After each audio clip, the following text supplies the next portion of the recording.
नमस्कार, हमेशा खुश रहो बिटिया. I am Jv'n Dr. Lily Trivedi, and today I am going to take the session of desert ecosystem. Now, a desert ecosystem is a climate in which arid region, and it is generally associated with warm temperature. However, cold deserts also exist. They are found in every continent, and the largest desert is found in the Antarctica, the Arctic, the Northern Africa, and Middle East.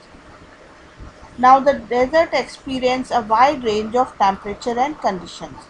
So, we will classify them into four types: the hot, the semi-arid, the coastal, and the cold desert. The hot desert experience warm temperature throughout the year with low rainfall, and the temperature average is 20 to 25 degrees centigrade. However, extreme temperature can range from minus 18 degrees to 49 degrees centigrade.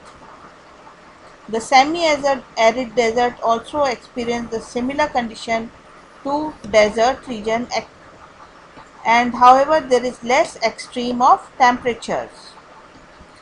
The coastal deserts are cooler than hot semi-arid deserts, and the average temperature is 13 to 24 degrees centigrade.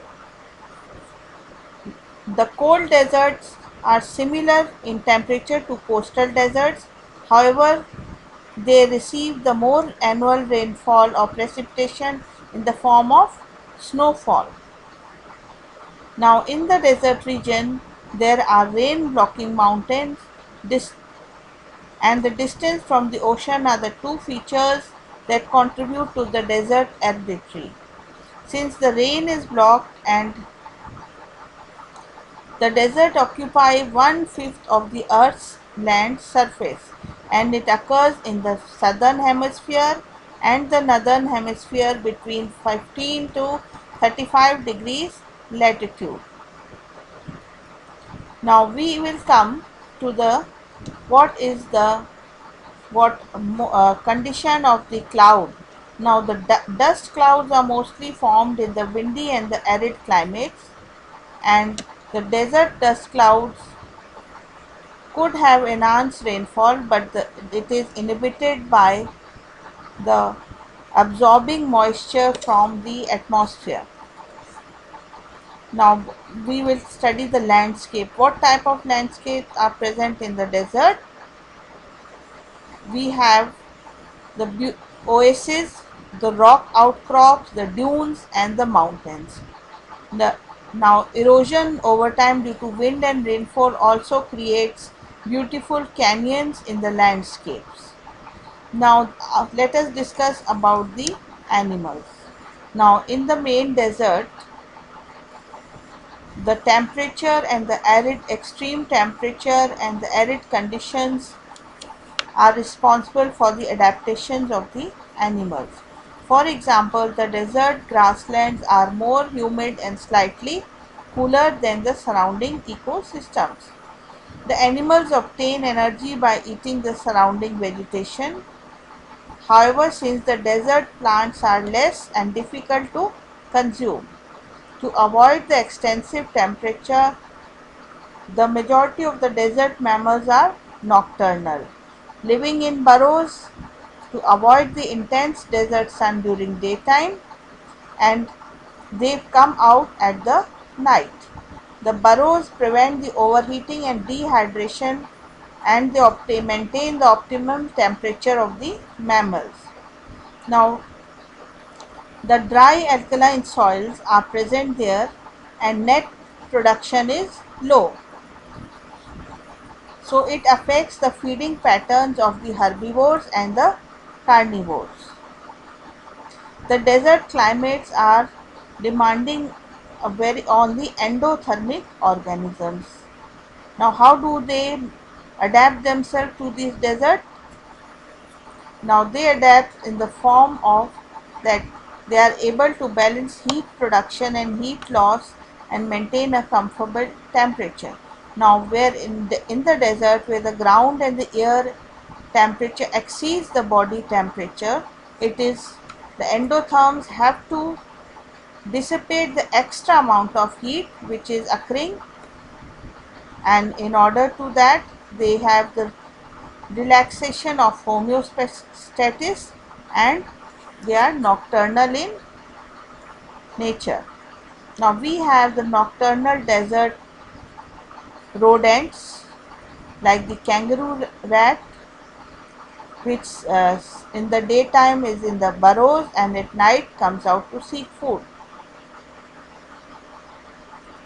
Now to prevent the overheating, the desert animals have a special adaptation. Like in the camels, they maintain the body temperature and that about equal to typical desert air temperature.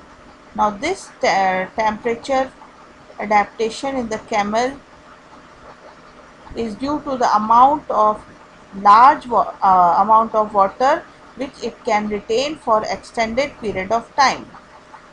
Now the other desert higher temperature body desert animals include the ground squirrel, the diurnal antelope, and the oryx. Now these have also evolved a special and unique characteristics to combat the dehydration. They have special belly feathers to trap and carry water. Now let us take some of the plants which have adapted. Now the plants which have adapted are called xerophytes. They close their stomata during daytime and open at night time. The plants experience less water loss as such. Now another adaptation is they are covered with sharp spines and bristles for defense system against herbivorous animals. These bristles on the cactus are also able to reflect the sunlight, and they are also having stomata in the sunken stomata that forms a protection against the hot dry desert winds, and they can retain more water. Now these xerophytes are leafless during most of the time of the year and avoid excessive water loss. They have long deep root systems of which some are 80 feet long, and they reach the water table and ensure water supply to the plant. So students, I hope you have found this lecture interesting. So these are the desert ecosystem, and the harsh climate of the desert region is a very obstacle in the ecosystem, and it has to be overcome if you have to survive the desert ecosystem. So students, thank you very much. I hope you have liked my lecture. If you have any query, please comment in the comment section. I will resolve it soon. This session was powered by digital version 2.0 of JAYOTI Vidyapeeth Women's University. Thank you and Namaste.